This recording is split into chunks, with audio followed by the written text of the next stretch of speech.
welcome to Music Mania. I am your host, King Crusoe, but you can call me KC, and this week we're doing another weekly music wrap-up just as we always do in this series. Don't even know what I'm doing in the introduction of this video because this is nothing new. There's still a boatload of singles to get through today, but first, we also have a couple of albums and an EP to get through as well, first of all, so let's just jump right into the album releases for the week, starting off most notably with the 20th anniversary edition of Thrill Seeker by August Burns Red, which is, of course, a re-recording, essentially, of the debut album from the band. They did it with the bassist and with Jake on vocals, since the original version had neither of those two featured upon it. And I gotta say, album is still pretty good. It's still pretty decent. I enjoy August Burns Red for what they are. They're not one of my favorite bands in the world, but Thrill Seeker, at least the original version of it,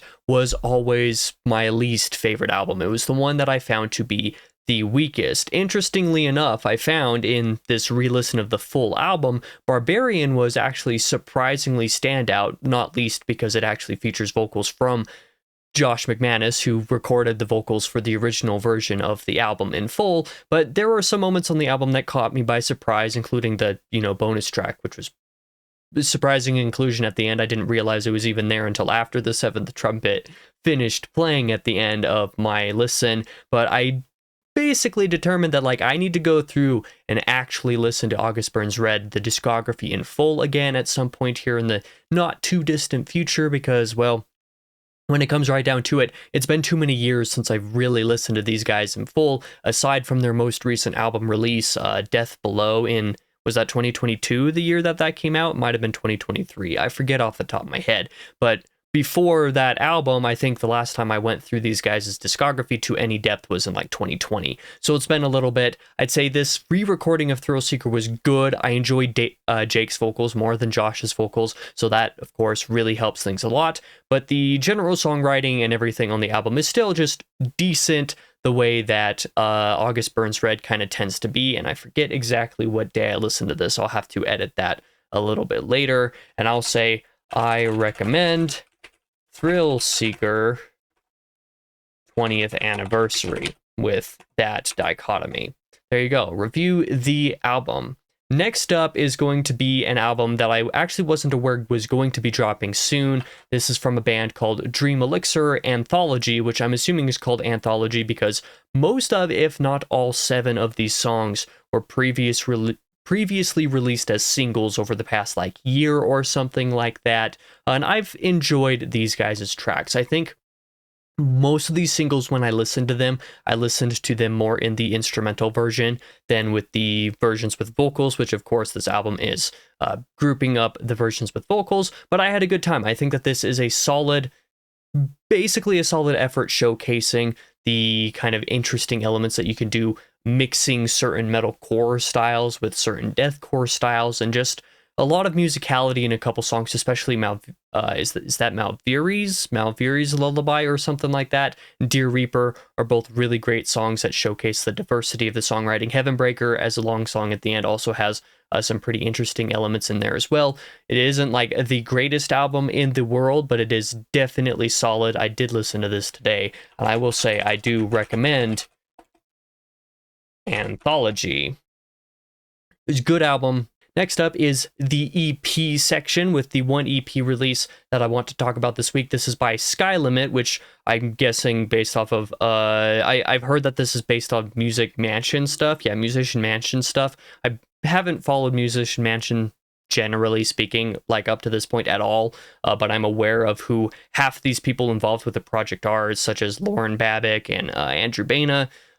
Those two are the obvious examples. These other 3, I guess, are also musicians on YouTube. Don't know them personally, but that still remains to be the case. I enjoy this EP. I actually agree with the sentiments of both of these reviews, I guess. The lyrics leave a lot to be desired. That's basically true. The lyrics are a little bit more generic. The EP feels pretty generic at some points, but I would also agree that it isn't a terrible EP. In fact, I really enjoyed it, and having not experienced much of Lauren's vocals specifically, the kind of dynamic that they add to the piece is really interesting. So I'm also going to give this a solid 3.5 stars. I would listen again, even though there are a couple of decisions on a couple songs that I'm a little bit more confused by.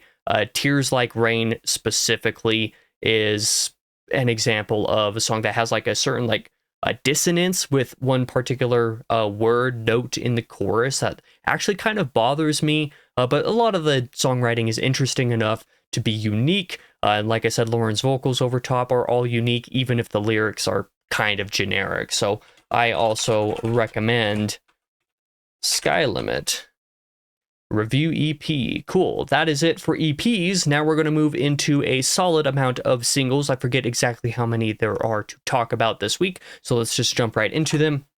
Starting off with a release from last week, actually, and I don't remember if I talked about this last week. I'm pretty sure I didn't, because Bump the Lamp and Muse by 4 Seconds Ago, which is a side project by the two of the guitarists of Periphery. I believe it's Misha and Jake, I believe, but they didn't appear on Spotify until a couple days later because of some technical difficulty. I like the songs. I like the sort of instrumental, you know, kind of projects that a lot of the Periphery guys do as like side projects, because like a lot of it's really interesting. A lot of their musical decisions and a lot of the things that they try to explore in side projects is really diverse, which is saying a lot because Periphery itself is pretty diverse and also pretty, you know, unique within the genre that they tend to reside in.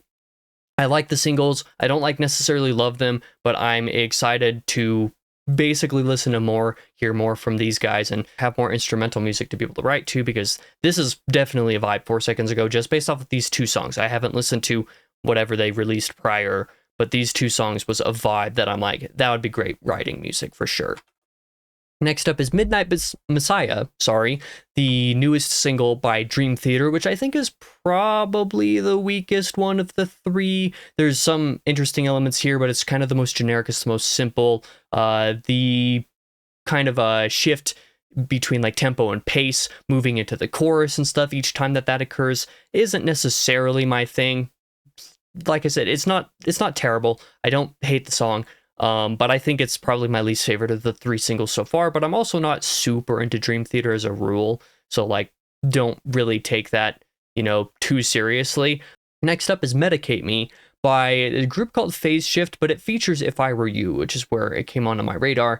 Very different sonic, you know, just soundscape than I was expecting, for sure. Like kind of similar to, I believe it was last week when I talked about Two Sides by whatever the group was, like Builds or however their band name is pronounced, and Righteous Vendetta sort of collaboration that those two did. That song was very different sounding just musically than I was expecting for it to be. Medicate Me was kind of a similar thing. I enjoy what that was doing a lot. Next up is Elevator Operator, which is a very different kind of single release, that is for sure, by Electric Callboy. And I would say, while I don't love this the way that plenty of other people seem to, and while I think it is a very good and very funny Electric Callboy song, this one is more entertaining paired with the music video than it is as just a song in and of itself, which is kind of a trend with these guys. Some of their songs are more interesting because of the choice of music video and stuff like that they decide to go with, as opposed to the actual quality of the song itself.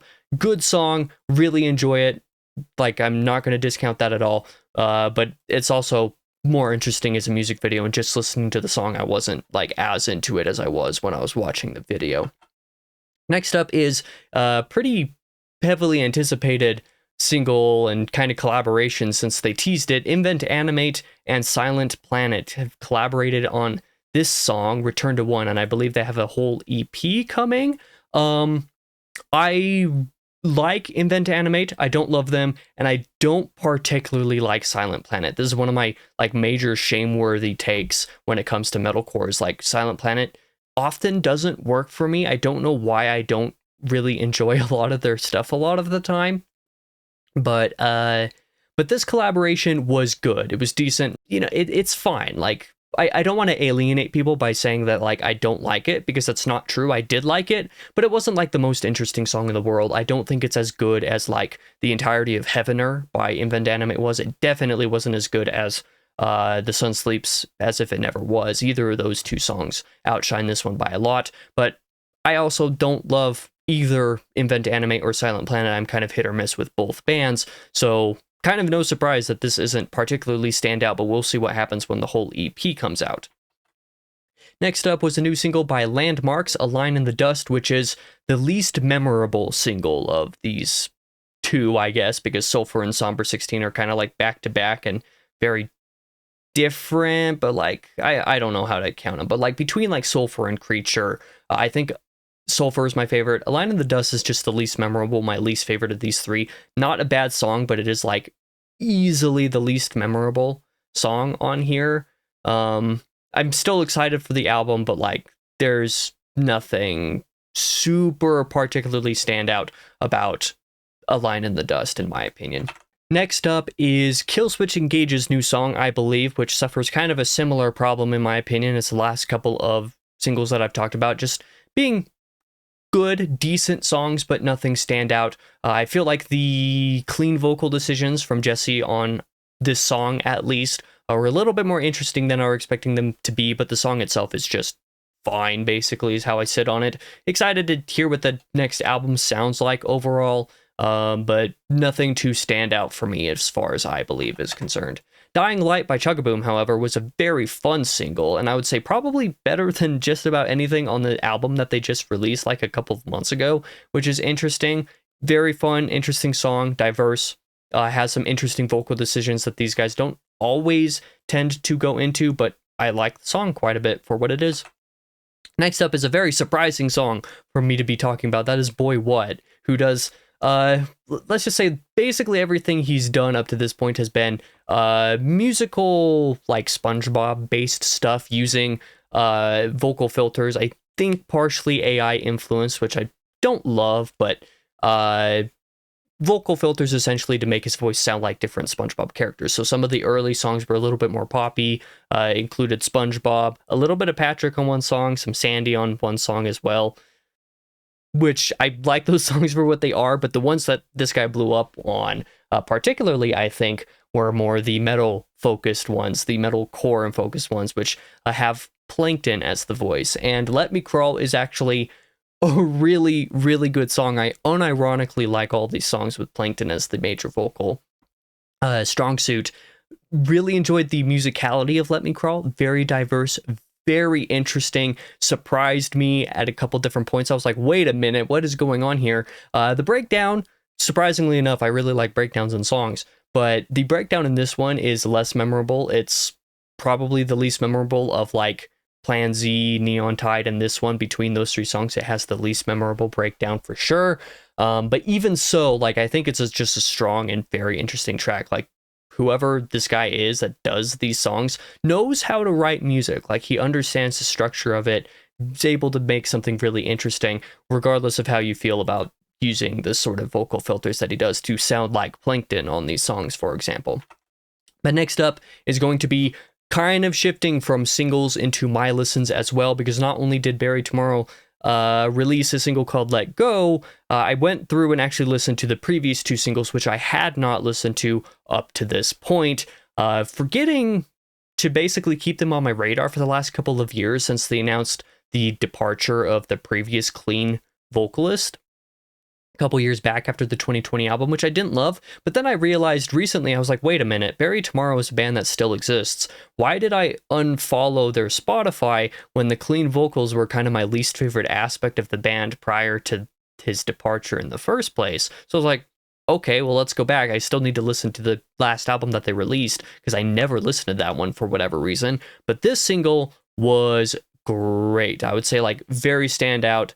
Like, it's not necessarily the most unique song in the world, but it executes on what it is doing just about flawlessly. I found it very interesting, very good, and I'm looking forward to an album with the new vocals that they have. I would say the diversity of vocals on just these three singles has been interesting. What If I Burn was kind of an all-right song. Nothing too memorable to me, but it was all right. And then Villain Arc was pretty decent as well. So like these three singles, just very quick listens in here that I threw in there. And I look forward to listening to more Barry Tomorrow in the future. Like I said, I should check out that previous album because I did not check that out previously for whatever reason. But that is everything that I have today for Music Mania. If there's any other releases that I might have missed, I know there was a couple that I had to throw in there last minute because I forgot about them or hadn't been following the bands previously. So if there's something I missed, give a shout out of those in the comments below. Thank you for watching this video if you did. For now, I've been your host, King Crusoe. You can call me KC, and I hope to see you guys in the next episode next week.